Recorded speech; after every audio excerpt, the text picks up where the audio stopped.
Ok, merci. Ne balmaw aw bɛɛ lajɛlen salam alaikum. Aw salam alaikum. Ouais, Ousmane Bacili ko bɛ cogo di? Ça va, i b'a ka Bamakɔkaw dun kɔri basi t'u la? Donc nin ye video kunkurunin dɔrɔn de ye. Tiɲɛ na an kun pɛrɛnlen kun tɛ ka video kɛ. Mais a kun tɛ ɲa cogo si la f'a an ka démarrage kɛ. N'a ma ɲa k'a fɔ ko date d'ouverture kɔni k'a lasera ka ban. Donc n'an ma sɛgɛn, n'an ma ɲina, don o don an b'an ka video direct sigi. Hali n'a kɛra au bout de 15 à 20 minutes de ye. An bɛ fɛɛrɛ sugu bɛɛ kɛ. Hali n'an bɛ video de enregistrer k'an to baarayɔrɔ la. An bɛ fɛɛrɛ sugu bɛɛ kɛ walasa ka se ka video kunkurunin dɔ kɛ. N'an bɛ se k'a bila réseaux sanfɛ. Walasa maliyɛnw ka se k'a dɔn hakilina min b'an na. O ka se k'a dɔn k'a fɔ ko an n'u bɛ ɲɔgɔn fɛ. O de ye nin video sigikun ye. Komi aw bɛ ye date caman ye, n y'a sɛbɛn. Aw bɛ fɛngɛ comment on appelle, a ye n ka page ye, n ye fɛn caman sɛbɛn. Donc k'a fɔ ko l'Algérie m'inspire, la Tunisie m'inspire, l'Égypte m'inspire. An b'o de temps kɔnɔna la bi. Diɲɛlatigɛ kɔnɔna la maa si ma deli k'a fɔ k'i ye hɛrɛ sɔrɔ, ko Ala ye hɛrɛ cun ka na i kan, k'a fɔ k'i ma kasara, k'a fɔ ko i m'a ɲini cogo dɔ la. Certes, a bɛ se ka kɛ a b'a kɛ dɔw ka dakan ye, mais a ka dɔgɔn k'a fɔ k'a bɛ se ka kɛ jamana bɛɛ ye. Donc mais a ye bolo ni ɲa ni tulo ni fɛn bɛɛ kana de k'a fɔ k'a bɛɛ ka se ka travailler, k'a bɛɛ ka se ka baara kɛ. N'i ka hakɛ bɔsir'i la, i kan ka ɲini o cogo o cogo la. Kuranɛkolo y'o fɔ, Bible y'o fɔ, awa hali jamana ɲɛmɔgɔw yɛrɛ ka sariya minnu sigilen don n'an b'a fɔ ko constitution olu bɛɛ y'o fɔ. Donc o b'a to bi anw bɛ ka taa ni sira mun ye, anw b'a dɔn k'a fɔ ko an b'an ka sira jɛlen de kan. Ni mɔgɔ min ko k'i ma sɔn, i bɛ se k'i makun. Ni hɛrɛ sɔrɔla sini, ni Ala ka jɛ an n'i b'a bɛɛ, an bɛɛ de b'a tila. An b'a tila ɲɔgɔn fɛ. Mais maintenant, ni sini ni bɔnɛ nana, Ala k'an bɛɛ kisi. O ye peut-être que o bɛ se ka kɛ Ala ka fɛn kɔnɔ. I b'a sɔrɔ o bɛ an ka danfɛn de kɔnɔ. N'o bɛ se ka kɛ fɛngɛ ye quoi, an ka destin. Sinon bɛɛ b'a dɔn k'a fɔ ko mɔgɔ mɔgɔ bɛ ka wuli ka nin kɛlɛ kɛ. Ŋaniya fila t'a maa si la, maa si ka Ala deli tɛ k'a fɔ ko jamana in ka taa cogo dɔ la, ko mun t'an ka laɲini ye. O si tɛ an ka laɲini ye. Anw ka laɲini ye mun ye, anw b'a dɔn Mali ka ko in o de b'an kunkolo la. Ce qui est dommage, m'a fɔ ko bɛɛ dɛ, n tɛna bɛɛ dɔgɔya. Ni mɔgɔw kun y'a fɔ ne ɲɛna k'a fɔ ko bi kun bɛ se ka se, ka ne to k'a fɔ ko Mali bɛ nin gɛlɛya kɔnɔ, ko an tɛ ka kɛlɛ kɛ, ne b'a fɔ n ko to, n ko tiɲɛ tɛ. Seydou, grand frère Seydou Maïga, ni n tilara direct in na n b'i wele parce que n y'i ka message ye,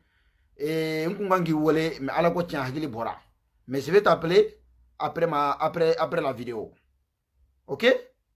Voilà, après la vidéo, je vais te rappeler. Voilà, donc k'a yira an ye kɛlɛ daminɛ san 3 walima san 4 fo ka bila an bɛ dɔnni mun na ko bi. O ye ne ka hakilinata ye. Ne ye kuma in fɔ kunu, k'a fɔ kuna sini, k'a fɔ depuis salon, mɔgɔ ma da la, mais bi a tiɲɛ bɛ ka bange. Ne y'o de fɔ aw ɲɛna, n ko kɛlɛ in, k'a fɔ ko i bɛ taa terrain kan k'i b'a ye k'a fɔ ko kɛlɛ n'o de filɛ nin ye. Ayi. Mais fɛn kelen mun ni ne y'ale wagɛrɛ y'a ta, o ye de parce que ne ye hadamadenw dɔn. Mais kɛlɛ in, n'an y'a bila ka gɛlɛya in to tɔgɔ la tan, n'an ma farati mɔgɔw b'a fɔ ko anw minnu ye kɛlɛ in kɛ dɛ, an de ye kɛlɛ sira de, an de y'a tiɲɛ. Donc Ala kana to a da ka to an na hɔrɔnya kan. Ala kana to a da ka to an na silamɛya kan. Ala kana to a da ka to an na en tant que maliden ɲuman. An bɛ nin kɛlɛ an b'a se, n'an dɛsɛra yɔrɔ min na o y'a bannen ye. Mais an kɔni b'an seko kɛ. Serifukɛ halala ko bɛ cogo di? Kɔri basi t'i la? Donc bref, an bɛ don kuma kɔnɔ. An bɔra an ye an b'a fɔ ko M5 mɔgɔw an y'u ka déclaration ye kunun, n'u ye date kelen préciser. Date kelen dɔrɔn, le 19 ko wala dalen na o y'an selen ye. Bɛɛ b'a dɔn bisimilayi kɔni n'i y'a fɔ ka ban, n'i sera wala dalen na dɔrɔn o y'a bannen de ye. Donc Algérie y'a kɛ cogo min na, ne bolo o ye leçon ba de ye anw ma. An bɛ se ka fɛn kelen ma, an bɛ se k'o tirer. Et Égypte y'a ka ko kɛ cogo min na, o ye leçon de ye anw ma. Tunisien mun kɛ o ye leçon ba de ye anw ma. Pourquoi mɔgɔw bɛ ka siran? Pourquoi mɔgɔw bɛ ka fɔ k'an kana wuli k'an ka hakɛ ɲini? Et pourtant nin jamana fɛn fɛn filɛ nin ye, n'a kɛra k'a fɔ ko olu ye comment on appelle soulèvement populaire kɛ, jiko dɛsɛ kun t'u la dɛ. A ma fɔ k'a fɔ ko kalan kun t'u fɛ yen dɛ. A ma fɔ k'a fɔ ko dɛsɛlen bɛ balo la dɛ. A ma fɔ fana k'a fɔ ko c'est à dire que ko jamana de dɛsɛra k'u furakɛ. O ma fɔ. O ka laɲini kɛra fɛn fitinin dɔrɔn de fɛ, mais o de wulila ka kɛ kɔlɔkɔlɔ ye. Comme aw yɛrɛ b'a fɔ bamanankan na cogo min na, ko ɲuguɲugu o bɛ wuli ni ɲagaɲaga ye. Ɲuguɲugu abe wulili nyaga nyaga merci beaucoup Ousmane Bakili Burkina fana tabete Burkina fana tabete donc o yere ka yira awna ni jamana nunu fɛn fɛn filɛ nin ye fɔlɔ nunu de tun bɛ référence ta Mali kan mais bi n'a fɔra k'a fɔ ko Mali est le dernier vraiment à se réveiller a bɛ mɔgɔ la malo a bɛ mɔgɔ ɲugu a yɛrɛ la donc an bɛ jamana minnu dɔn ani an ye révolutionnaire baw ye i n'a fɔ ko Fidel Castro i n'a fɔ ko Mahatma Gandhi olu ko ko jamana kan ni jamana ɲɛmɔgɔ les gens qui sont censés à vous diriger n'u y'i jɛ kalan na n'u y'i jɛ ji ɲuman na k'i jɛ dumuni na k'i jɛ kɛnɛya la a ko le peuple a droit de faire les désobéissances civiles le peuple a droit de se rebeller ne m'a dɔn Mali kɔnɔ bi fɛn jumɛn de bɛ yen n'a bɛ se ka bolo ɲɛsin mun ma k'a fɔ ko o b'an bolo dɔ kelen ka dɔ fɔ dɔrɔn a tɛ yen hali ala yɛrɛ hali kitabu kɔnɔ hali kitabu kɔnɔ hali ala ma fɔ mɔgɔ si ye k'a fɔ k'i k'i da i ka c'est-à-dire i ka hakɛ ka bosi la e k'i da k'i sigi ko wayi ko non ko n b'a to ala ma ko n b'a to ala ma ko ni ala ye mun kɛ ni sara i yɛrɛ de y'i yɛrɛ faga parce que i b'a dɔn kan k'i ka hakɛ ɲini cogo min na e b'a dɔn ala ye sen di e ma ka bolo di e ma ka hakili k'i la bana t'i la foyi t'i la e ka hakɛ bɛ ka bosi la i yɛrɛ sigitɔ la k'i bɛ n'i jɔ de ko wayi ko ala de nɔ don wallahi i ka fugariya de don sinon ala nɔ tɛ violence ko kuma ma fɔ dɛ a ma fɔ mɔgɔ si ko coup d'état fɔra de k'a fɔ ko an ye jamana ba minnu tɔgɔ fɔ tan an ka exemple ta nin jamana ninnu kan dɔrɔn an fana ka yira Mali la déjà Buwa bɔra ka discours mun kɛ kunu Malimaw ne bɛna fɛn dɔ de fɔ aw ɲɛna dɛ a ka gɛlɛn ne k'an kali et puis a ka gɛlɛn nin fɛn sugu ninnu na k'a fɔ ko ne b'a fɔ ko n bɛ insister kan mais billahi Buwa y'a yira de kunu Buwa ka discours la Buwa y'a yira de k'a fɔ k'ale yɛrɛ tɛ ka jamana in diriger IBK y'a yira k'a fɔ k'ale tɛ ka jamana in diriger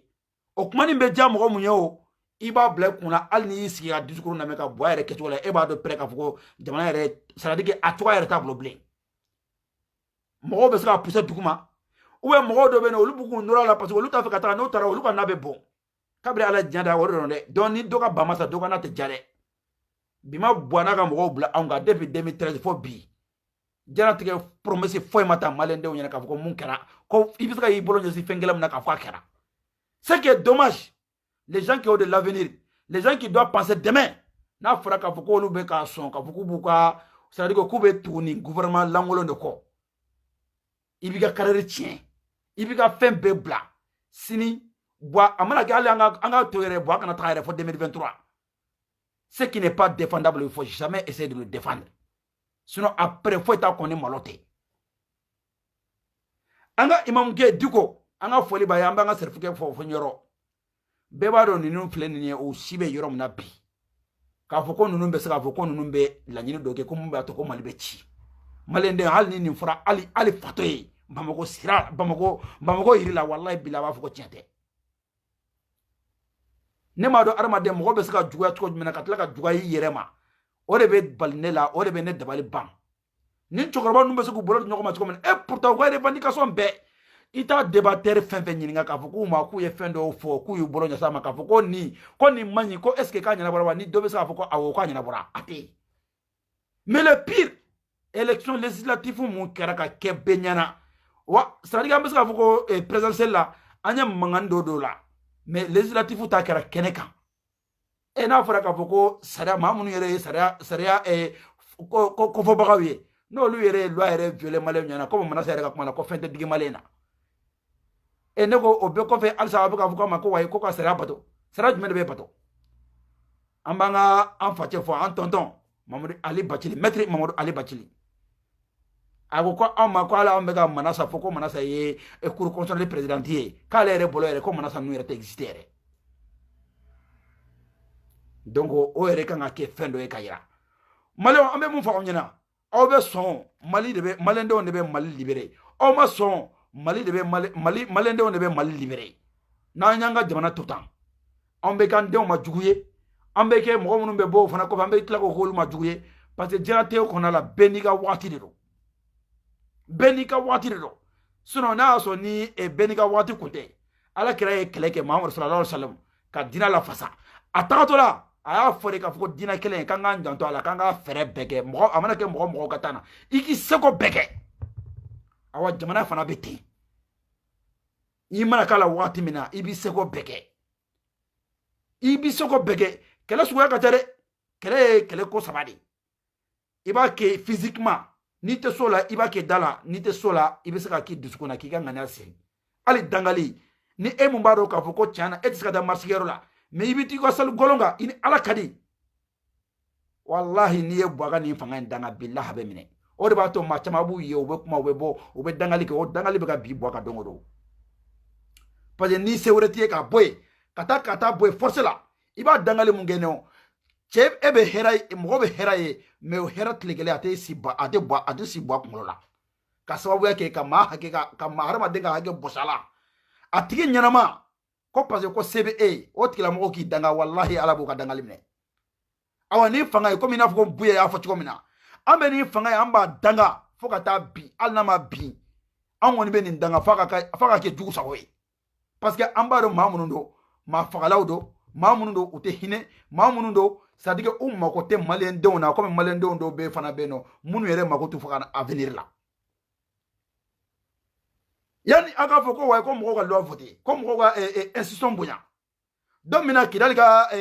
rebelle ɲɛmɔgɔ tɔgɔ bɔra n kɔnɔ ko Bilal Agi Salif Bilali Agi Atarwa Agi Kwala hakili n t'a tɔgɔ in dɔn kosɛbɛ don min na bon a bɛ ka mɔgɔ gracier Bamako o cɛ kelen ye mɔgɔ gracier o lendemain à Kidali mais i ɲɛ b'a fɛn fɛn n'a nanbara ba la pɛrɛ ko ka institution bonya ko ni kɛra ta jamana bɛ ci n'i bɛ ka taara jamana bɛ kɛ ta o tuma la o kuma kɛra ka aw to min ayo c'est à dire que Bilal ye mɔgɔ gracier Kidali ka aw to min minimum de dignité a y'a essayer a k'olu garder dɔɔni quoi o tuma la aw denw aw kɔrɔkɛ denw olu ye san 2 bɛɛ kɛ o tɛ ka kalan kɛ i n'a fɔ ko mɔgɔ y'a layidu ta o tuma la o kɛra ka aw to min o tɛ institution bonyali ye ya o tɛ gouvernement ka baarada ye ya aw munna aw ma wuli k'o kɛlɛ kɛ o de ye ne dabali ban o de ye ne dabali ban o de ye ne dabali ban komi heure man jan parce que n ye nin video in karaba de sabula fitiri bɛna se mais k'a fɔ bɛɛ ye mɔgɔ o mɔgɔ bɛ Bamakɔ mɔgɔ o mɔgɔ bɛ i bɛ réseau fɛn fɛn na a fɔra de k'a fɔ ko nin marche in bɛna a bɛna synchroniser de ni aw bɛ Kayi an ye Kayikaw ye vendredi le 5 juin an ye Kayikaw ye olu bɔra a ɲininen bɛ Sikasokaw fɛ cogo min na a ɲininen bɛ Kulukorokaw fɛ ten a ɲininen bɛ Segukaw fɛ ten a ɲininen bɛ Moptikaw fɛ ten hali n'a y'a sɔrɔ ni yɔrɔ minnu na ni maliyɛnw bɛ yen nɔ an bɛ se k'a fɔ ko hali Kidali ni Kidali t'an bolo maliyɛnden kelen-kelennaw minnu bɛ yen nɔ n'u bɛ se k'u ka bɔ k'u ka nisɔngoya jira bɛɛ lajɛlen ka bɔ c'est-à-dire que d'après Diko Imam Diko le très respecté les sages à cause c'est la disparition c'est la disparition du Mali qui est en jeu ni mɔgɔw t'o dɔn an b'o fɔ a ko Mali yɛrɛ tunu ko de bɛ c'est-à-dire que o de bɛ bolo la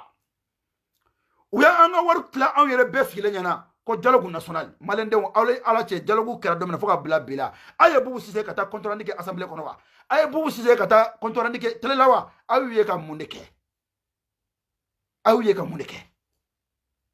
an bɛ Bube kɛlɛya san joli an bɛ ka Bube kɛlɛ an y'a kɛlɛ juguya mun na aw ni ala cɛ Bube ye bɔlen kɔfɛ ko Bubu ka sigi Bubu ta juguyara n'o ye o ma jugu n'o ye mais il y a que des paix des activistes des journalistes qui parlent sur le bilan de Bubu parce que bɛɛ daminɛlen don kun tan bɛɛ daminɛlen don c'est ça qui me fait honte jamana bɛ ka ci an bɛɛ sigilen ɲɛna Diko bɛ ka nin kɛlɛ mun kɛ wallahi billahi bi anw bɛ yɔrɔ min na anw jeunesse anw kan ka taa sujudi de bi Diko ye ni hadamaden tun bɛ sujudi di a b'a hakɛ to ni hadamaden tun bɛ sujudi di ɲɔgɔn hadamaden wɛrɛ ye komi a fɔra k'a fɔ ko o man ɲi silamɛya la an kun kan ka taa sujudi bi Diko ye bi k'a yira la k'a fɔ ko tiɲɛ yɛrɛ la Diko i ni nin kun ka kan parce que la lutte qu'il est en train de mener aujourd'hui ce n'est pas sa place à son âge déjà ni ye anw jeunesse de ka placer an de kun kan ka fara ɲɔgɔn kan quelle qu'en soit la divergence d'idées wallahi billahi k'a fɔ ko Mali ko de ye anw ka kɛlɛ ye ko anw bɛɛ bɛ ka fɛn fɛn fɔ an da la an bɛ ka taa fɛn o fɛn fɔ arajo la an bɛ ka fɛn o fɛn fɔ métro ni train ni fɛn kɔnɔ k'o de ye tiɲɛ ye ko Mali de b'an dusukun na wallahi Diko bɔra ka discours fɔlɔ mun kɛ o b'a yira k'a fɔ ko hali n'a y'a sɔrɔ k'a fɔ ko e ye ne fari nani walima e ye ne ba nani nin kɛlɛ e man kan k'i sen bɔ a la pewu a bɛɛ ni Ala tala cɛ e man kan k'i sen bɔ a la pewu mais an y'o de fɔ dɔ bɛ Maliko kɛlɛ la dɔ bɛ yɛrɛ ɲini na dɔ bɛ wari ɲini na a kɛra o de ye mais ni mali a sigara de mais ala ta to mo shila ko mamba fo kibi dahir men ni mali toye ka soro a ngana ti duskuna fala ko tila mo fala ka malo on bo do ke shina on bo do ke shingene fona so ni mali ndon tonyanate fona so ni mali ndon tonyanate diko e kele joli ke et diko kele mu depuis 91 diko kele mu be shenika n'a be se ka position classée n'a be se ka position bloc placé là ni ma son abiti ça veut dire abe débat ke abe débat ke abi bla terre là diko kele mbo ke des arguments o diko kele ali bi ko diko kele be on demsenu nyama ko mo do be wuli ka foko ma ko e fatu tilay dambe jumende be awla ay armaden kalte suku jumende ne bena nyiningal de ke quoi comme bomono mba fati ko mina ibe si ka jom mo ni dugu jele no tikila mo yininga ko munde yinyable wallahi ni make mo sugu doye na so ka foko yere fra ko degalendo plutôt billahi armade ombe no digo ne baro digo kuma yere fa bi parce que c'est que regrettable ayre nyabe mo do la ayre comme ayre a fo gros bras do yere ko mina kale re kun jigi dalen kuma jeunesse munga ko mo be ne unyase ale maka foko ka kele sa dana mais non, l'oubli a fait quoi, Alsa Koka Jamana Baski. Jamana Djumene. Moi, je vous pose la question. Merci beaucoup, Janesi, Madi Janesi. Big respect à toi, mon frère. Voilà. Na fera ka foko diko kele moko keleke kwa alibi ko sene su do be kuto. Awa gila ko ni mali binani to la taka boato en ko 2023. Awa be ka foko constitution mbega bunya bire ko ka toyi. A galoinga. 2023 tukuni nu nana kana mo woreta wafu kanga da election na wetla ka mo woreta tukuni wafu ko ganyana ni iko kima ki te soma ubena mo defo salo awde afo walma wafu a 2020 awde afo ka ko constitution ka bunya ka sababu ke munye manasa boraka galon tike malende bela jela nyana aw yere yaye aw bela aw ko manganga na ke aw me maintenant na fara ko karamu de ganyana sita abena mo defo anga nyogon bunya anga jamana en kanu anga gandu skuna anga nan take ka fo dalatin wallahi nanyoke ala tato machila de wallahi ala tato machila e bloqué avu e bega keke bega c'est-à-dire e bega ibolo biri ala madem le nyana walma ka fuki bigi ibolo biri ala le nyana wa wallahi tika foke ala ko avec mo do nyana ka fuko fendo beno ko a FB wuli iyere no fe ko ni mo idanga dangal te ka fuka be ere klembino hali bonda ni mo idanga ali bonda ni rete balola dongo abeska boy bonda la bo anga sira ala nyanga jamana kanu dan duskuna ni kuma kuma malinya bi wallahi billahi ne ba do depuis wati me fo bi wallahi sa masro mali kuma teme ayro chamana me ger kera Côte d'Ivoire ger civil kera Côte d'Ivoire bela jene nya ye e bagoni e Alassane Ouattara kola mais ala bana chojo mena Côte d'Ivoire dans le sous-région bi Côte d'Ivoire nyogonte bebe odon o dolonde mo sila jamana ba fe na ba do jian kono uye révolution joli ke uye jamana c'est-à-dire uye coup d'état joli de ke pour que on va devenir les grandes puissances du monde aujourd'hui uye quelle joli de ke on prend déjà l'exemple sur la France. La France a fait combien de révolutions? La France a fait combien de comment on appelle combien de marches pour atteindre leur objectif? États-Unis coup d'état joli ke même allez Ambe Thomas Sankara, allez Afrique, là. Même Thomas Sankara a fait un coup d'état pour venir au pouvoir. C'est-à-dire que Djoukoumante ke foye ni Djoukoumante. Awa Djoukoumante sera ken nyuma chokosila Djoukoumante betaka Djoukoumante la ni doma fraka dote balao. So na so ni fen kume bo baga kola. San wolon fula awni alaje. O masaka jamana mu avancer o. San sa obana saka muneke. Ka jamana tobla le feka. Katla kada oma ambela julen jona nyane wafuko mabatea wafuko araba dentea ina fuko mi diko ya fuko mena ne be plan ni video la tambere de tembulo mena plan ni video la ne reka analyse wallahi ne re nyabe machamana nye machamanye à travers ni litin fait faso jola do koy ado werebe alna so ni réseaux sociaux be ba do ka fuko ko sera dige ko mababe malikono ni boatara wallahi na nya mala dru bla malikono billahi we malatanye communauté internationale walma ko CEDEAO walma ko fen wéré ko luka embargo che dans la vie ni be contenté arama de nega ko ni karsa te ko titanye fuka jiawli titanye Ni contenté le même mot de camp. C'est-à-dire que la vie, comment on appelle le monde d'aujourd'hui là, c'est de donnant. Ni communauté internationale ko kube sanction do ke Mali kan iba soro Mali fana bena fin do olu maw. Mais ni dengene ngoni bi jigida adama don wore de ka fo ni karsa te ko ne te avancer fo ka dien wala ante avancer o de ba to Mali te sa te nyei o de malende re o de bena ke mo ka problème yi fango de dabla communauté internationale yani communauté internationale qui m'a créé autrement Mali n'existait pas wa. Mali a toujours existé avant la communauté internationale. Un yere ba do mabo en bolo Mali kono wallahi un nouveau Mali est possible avec ces gens. Akumene ko la folo ne ba ngono ngo communauté internationale le kuntere ko foi kuntanya bo mais un yere fenta manyini an kunlo la anya donc afuko tiante. Certes amana ke choko ni manga mana ke walma ni fendo be no ni coopération be ni jamana do che. Jaguaro avion te travailleur la walma fin de travail na be pesa iga économie a pesa arrêter. Mais mon demain mon kera Mali 2013 faut que diawle ne madala na demain pesa ke Afrique de l'Ouest mo shi jamana si à travers ka Mali hina do mo la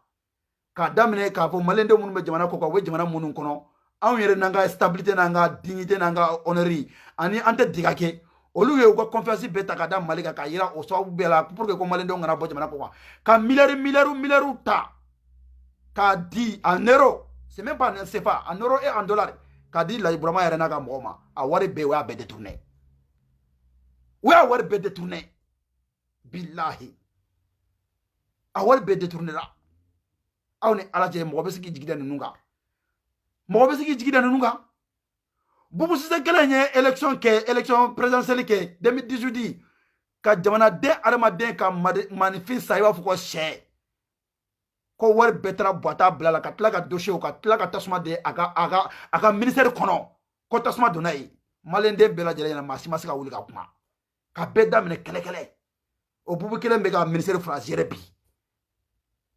ni si Mali était un pays sérieux on ala jo bisa ke jamana kono bu ta premier ministre la bi aga ministre des finances abe boy mo wore bena non na obe dossier ta croyer ou be enquête ka bla ka travail mais comme Mali la journalistique c'est dommage. Mbalma ou fitri sera comme aller wati mungatili donc on tient ça faut qu'on be avancer tout là. Mais mouvement be Mali amba ni malende bela jelefe bela jelenga bo. Ni te mashi kungoye. Ni yere de ga kungoye. Ni denga kungore. Ni denga sinya sigi kungore. E don bi bolo sokono uteta kalana sanjoli. Mandela ko kima ko ni wa fika jamana muna tunu ka shibo jamana de ala pew kike uje kalana ni uje kalana dro ko ya ko bane. C'est-à-dire aka développement wo aka fembe wo bebeta jiwo yo frère. Abe Mandela kelengele ambe Mandela mo wera donné. Nelson Mandela wo defo. Ko dans un pays sans éducation, sans l'éducation, à quoi ce pays n'a plus d'avenir. Ça c'est clair et net. Donc mbalma o mebo vire kono nga président ya rebelina no ye Sogmaru Diallo c'est le français président. Big respect à toi mon président. Donc on fait Belina Karimou Yatabare Nyama Sangare donc on befo on transaka beta toma mais big respect à vous tous. Mouvement kelembe français no ne ala sonama ani bamako be synchronisé. Ni ala ka je obra déclaration mais parce que français fana anya sigia anya me ka fuko Amérique ka fana yu ta fana do. Donc on fana yo responsable sur walma ouye c'est-à-dire que ouye fanga sur ouye autorisation sur nous fana kanga bo domina. Donc amba nyini befe mo be français nanye fin déclencher ka bla réseaux sociaux en fait il faut que tout le monde soit prêt anga bo ñogon fait comme il y a ko ko kuno mali code do ma côté ni parti politique kota la association kota la malende bla jele ne wolelo no anga jamana kuma bo ni bongo ko bora na on bora français hal na nya sur nan kira mo kemede aw yere be français do e mo bra donc a fo problème ba ou boloy sumala système minara biaka 83e jour de mo mbe ga fo alsa kanga institution bonya sumala système minara fo ka bla bila aw yene gouvernement mo kele wonye ka fait du de ke donc a fo anyana c'est que dommage anya au conseil mo ye kunu ko de tarakata adra kata ibeka voir fana kulba hadra kele ya fa yana ka ale kalo fula de ga lebega ibeka nyini ibeka masonga lere so kuma folé après ayaye mais comme bi ibeka magobolula ils sont vous m'excusez pour le terme ce sont des marionnettes il va faut barama ça dit que olu connaît fin peu de kono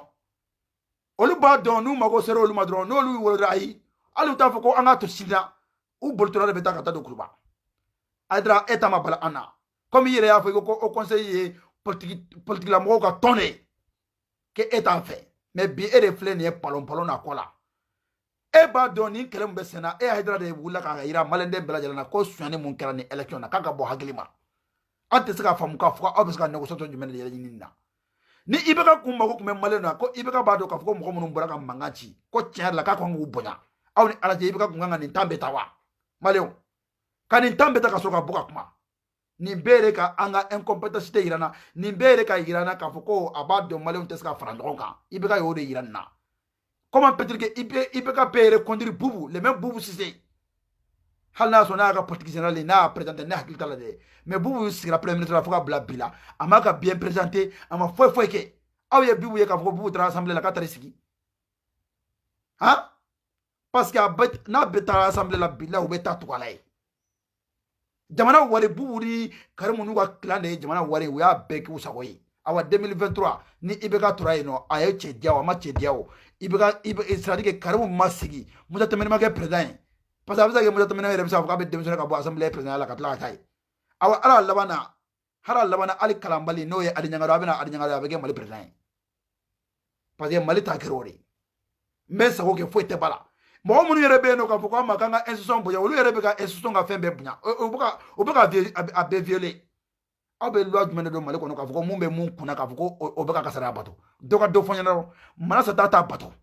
an bɛ se k'a fɔ ko Mali kita de dɔrɔn wayi mais hali o yɛrɛ la a fana tɛ k'a ka kɛlɛ kɛ ka kasa dan na sinon maa kan ka minɛ bi mais munna olu bɛ kɛnɛ ma